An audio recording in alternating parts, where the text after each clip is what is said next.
Você acha que o desafio é conseguir uma vaga. E se você conseguir essa vaga, você consegue segurar essa vaga?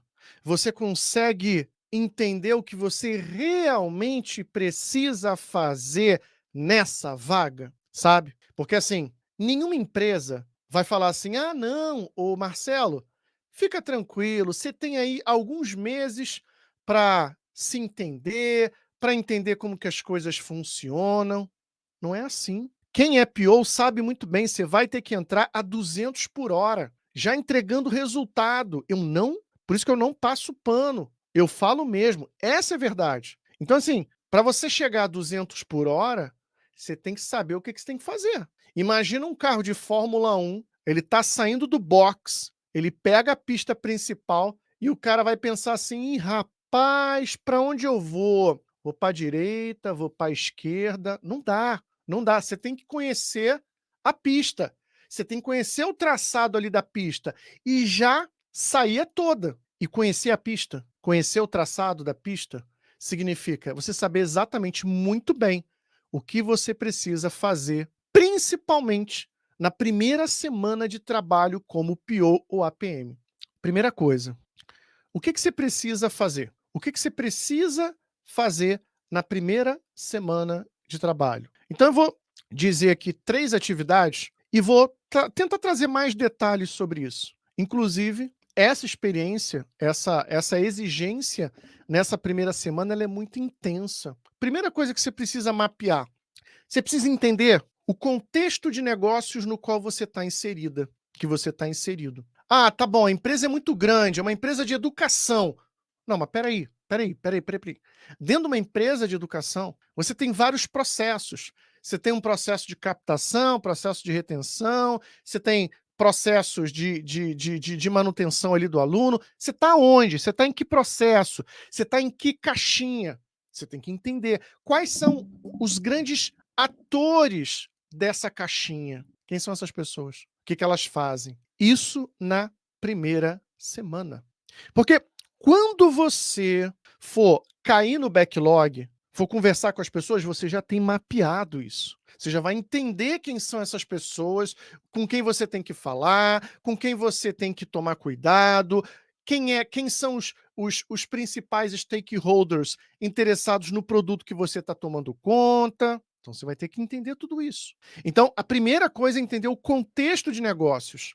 E não é de forma genérica, mas é entender processo mesmo. O que que esses processos são, quem está aqui, quem faz o quê, e mais importante, qual é a expectativa dessas partes interessadas, desses stakeholders, dentro desse contexto de negócios. Eles têm interesse no produto ou são impactados pelo produto que você toma conta? Se sim, qual é a expectativa dessas pessoas? E quando a gente fala expectativa, pessoas diferentes têm expectativas diferentes. Enquanto você não entender e alinhar expectativa, você tem grandes chances de causar uma frustração nessa pessoa. Vou dar um exemplo.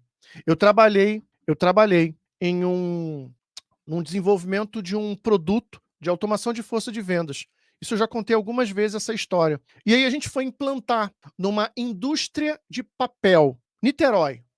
Niterói, entre Niterói e São Gonçalo, no Rio de Janeiro. Niterói. E a gente foi fazer a implantação desse produto, tá? A gente ainda estava desenvolvendo, estava lançando uma nova versão desse produto. E para desenvolver uma nova versão desse produto, eu conversei ali com um gerente que ia facilitar todo ali meu processo.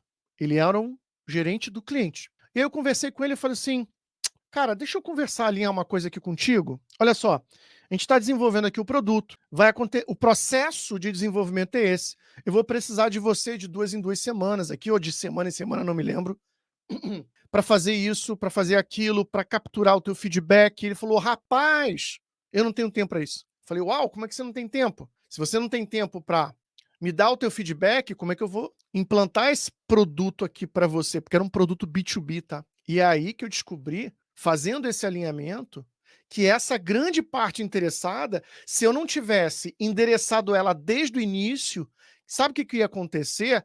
Eu ia começar a desenvolver uma nova versão desse produto, como eu disse para você, já tinha uma versão anterior, mas eu ia desenvolver uma nova versão, eu ia começar a fazer entrega, eu não ia ter feedback desse gerente, que era fundamental nesse processo, e você já sabe o que ia acontecer. Lá na frente, depois de 3, 4, 5 meses, esse gerente ia aparecer e ia falar assim: eu não sei do que você está falando, eu não fiz nada de. Eu não estou sabendo do que você entregou, eu não participei do processo. Mas quando você alinha expectativa no início, você quebra essa frustração futura. Então você trabalha no presente para evitar a frustração futura. Foi o que eu fiz. Eu alinhei expectativa e dali a gente tomou algumas decisões para a gente evitar problemas lá no futuro. Faz sentido isso para você?